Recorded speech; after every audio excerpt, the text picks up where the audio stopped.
when it's dark outside, dangerous, wet.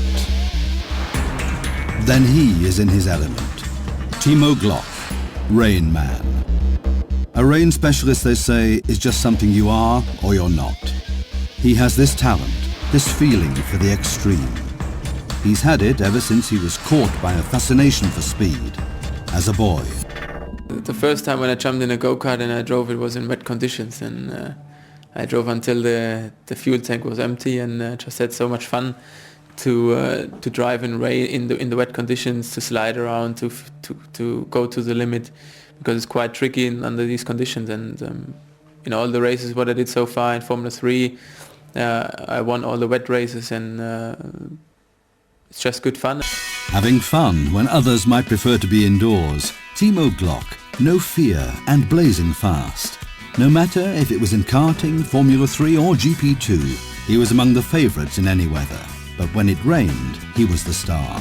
The secret in the wet, adapting quickly, and intuition. It's just like driving on the motorway behind 20 cars, and they're all really close together, and bringing the spray up where you can see nothing. And at the end, the point is for us as a Formula 1 driver, when it's raining on the motorway, it's just easy to see, because it's 10 times worse in a Formula 1 car, because of the aerodynamics. They just bring the spray up, the water up so much that it's just not possible to see.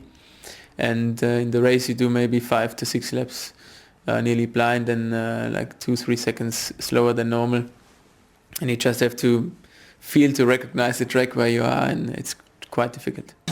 Wet races in 2009 are different for two major reasons. The cars will be significantly slower on rain tyres. The reason, while in the dry the reduced aerodynamic grip has been compensated by the introduction of slicks, rain tyres are the same as last year. Also, if it rains, it's possible to stay out longer on slicks than on groove tyres because of their larger contact patch. Both these changes are playing into the strategist's hands. It will be a bit more like a poker game this year, because the possibility is there to stay out longer than last year, for example. And when you have changing conditions, like it's raining and then a couple of laps later on the sun is coming out again, you could play the game to stay out and just save one stop, or let's say 2 stops at the end. And that could be a big strategy point for this year. A poker game in the wet. Quick reactions, a cool head, and teamwork. To succeed in the rain, all pieces have to fall into place. When is the time to play your hand? When to react?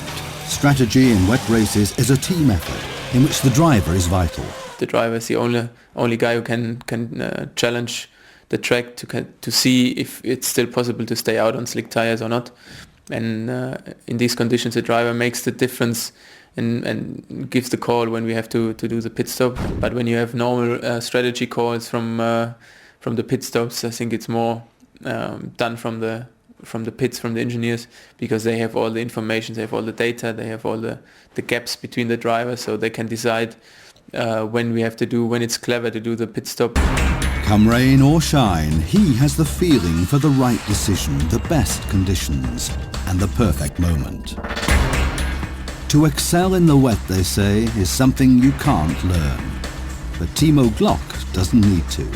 When it rains, he shines.